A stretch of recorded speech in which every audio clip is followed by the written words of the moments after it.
पूर्व जन्म के कर्मों से ही हमें इस जन्म में माता पिता, भाई बहन, पति पत्नी, प्रेमिका, मित्र शत्रु, सगे संबंधी इत्यादि संसार के जितने भी रिश्ते नाते हैं सब मिलते हैं, क्योंकि इन सब को हमें या तो कुछ देना होता है या इनसे कुछ लेना होता है।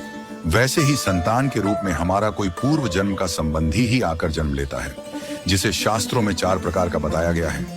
1. अऋणानुबंध पुत्र। पूर्व जन्म का कोई ऐसा जीव जिससे आपने ऋण लिया हो या उसका किसी भी प्रकार से धन नष्ट किया हो, वह आपके घर में संतान बनकर जन्म लेगा। वह अपना धन बीमारी में या व्यर्थ के कार्यों में तब तक नष्ट करेगा जब तक उसका पूरा हिसाब न हो जाए। 2. शत्रुपुत्र। पूर्व जन्म का कोई दुश्मन आपसे बदला लेने के लिए आपके घर में संतान बनकर आएगा। बड़ा होने पर वह माता पिता से मारपीट, झगड़ा करेगा या उन्हें सारी जिंदगी किसी न किसी प्रकार से सताता ही रहेगा। वह हमेशा कड़वा बोलकर उनकी बेइज्जती करेगा और उन्हें दुखी रखकर ही खुश होगा। 3. उदासीन पुत्र। इस प्रकार की संतान न तो माता पिता की सेवा करती है, न ही कोई सुख देती है। वह उन्हें उनके हाल पर मरने के लिए छोड़ देती है। विवाह होने पर यह माता पिता से अलग हो जाते हैं और उनकी चिंता नहीं करते। 4.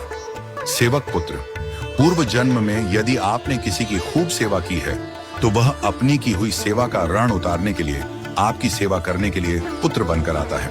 जो बोया है वही तो काटोगे। यदि अपने माता पिता की सेवा की है तो ही आपकी संतान बुढ़ापे में आपकी सेवा करेगी, वरना कोई पानी पिलाने वाला भी पास न होगा। आप यह न समझें कि यह सब बातें केवल मनुष्य पर ही लागू होती हैं। इन 4 प्रकार में कोई भी जीव आ सकता है। यदि आपने किसी गाय की निस्वार्थ भाव से सेवा की है तो वह भी पुत्र या पुत्री बनकर आ सकती है। यदि आपने गाय को स्वार्थवश पालकर उसके दूध देना बंद करने के पश्चात उसे घर से निकाल दिया हो तो वह ऋणानुबंध पुत्र या पुत्री बनकर जन्म लेगी। यदि आपने किसी निर्दोष जीव को सताया है तो वह आपके जीवन में शत्रु बनकर आएगा।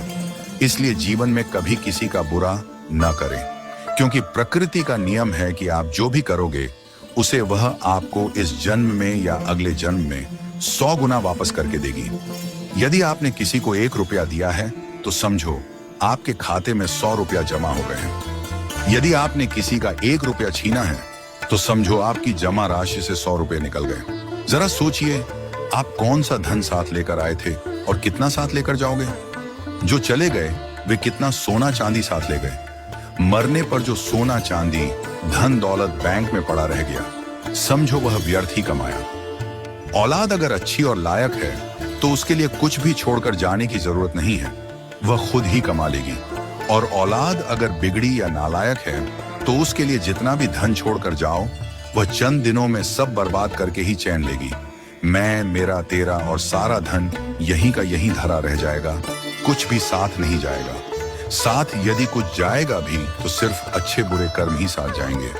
इसलिए जितना हो सके नेकी करो, सत्कर्म करो।